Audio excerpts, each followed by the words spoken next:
গ্রীষ্মকালে নিরামিষের দিনগুলোয় কি বানাবেন সেই নিয়ে ভাবনা চিন্তা দূর করে বানিয়ে ফেলুন এইভাবে একবার তিল পটল। শুকনো কড়াইয়ে চীনাবাদাম আর কাঁচা তিল হালকা একটু ভেজে তুলে রাখবেন।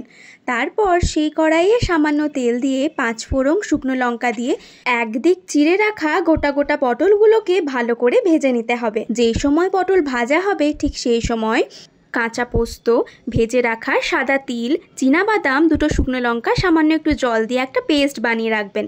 তারপর পটলগুলো ভাজা হয়ে গেলে তাতে স্বাদ মতো নুন হলুদ ভালো করে মিশিয়ে নেবেন। নুন হলুদ মাখানো হয়ে গেলে বেটে রাখা মিশ্রণটা পটলগুলোর ওপরে দিয়ে দিতে হবে। তারপর আবারও ভালো করে সব কিছু মাখিয়ে নিয়ে কিছুক্ষণ সময় দিতে হবে পটলগুলো সেদ্ধ হয়ে আসার জন্য। গ্যাসের ফ্লেম লো থেকে মিডিয়ামে রেখে দেখবেন যখন পটলগুলো সেদ্ধ হয়ে এসেছে এবং গ্রেভিটাও ঘন হয়ে গেছে, তখনই বুঝবেন তিল পটল একদম তৈরি।